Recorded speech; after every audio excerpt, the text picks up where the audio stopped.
So why in the world am I up here with a slide that says Facebook is dead? Because if Facebook was dead, I'd be dead. Well, I think what's important to understand is we're in a massive transformation where what you knew about Facebook is dead. But social has foundationally changed the way that consumers and businesses interact. And that's what I want to talk a little bit about today. So let's go back in time about how we found ourselves here. Everybody remember like the good old Web 2.0, how it was going to be this cool new thing with social features? It was all about, what it was really about was Facebook and Twitter going, hey, advertise our brands, right? They go out there, got everyone to put a million buttons everywhere, and it was all about, like us, be on Facebook. And that's what caused that tremendous growth. It drove to the absolute ginormous Zuckerberg beast of 1 billion users around the world.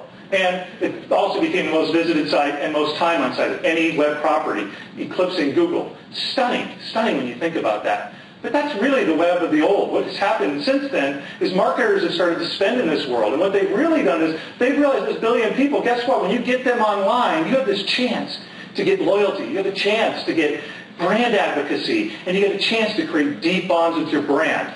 Anybody know what that is historically called? It's called good advertising. That's called getting them to buy more. And so what it's produced is billions of dollars flowing into the social media space.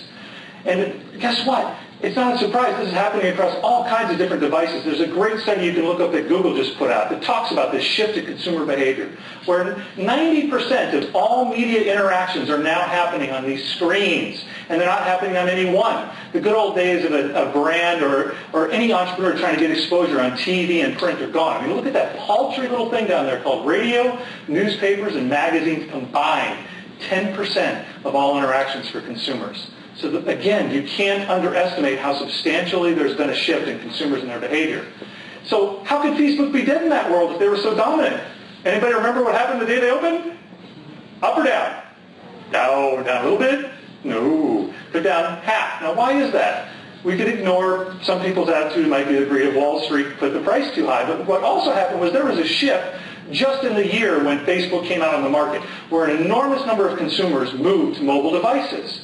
Why is that relevant? Because Facebook had no way to actually provide a way to engage with those consumers there. They could engage with each other on their phones, but now their bread and butter, moolah, from advertisers was escaping them. They had to put it in their S1 filing and cause the price to go down further. So consumers have shifted, and if you have a brand or a business that you want to grow, you have to realize it is foundational now that you have to have a mobile component in your strategy.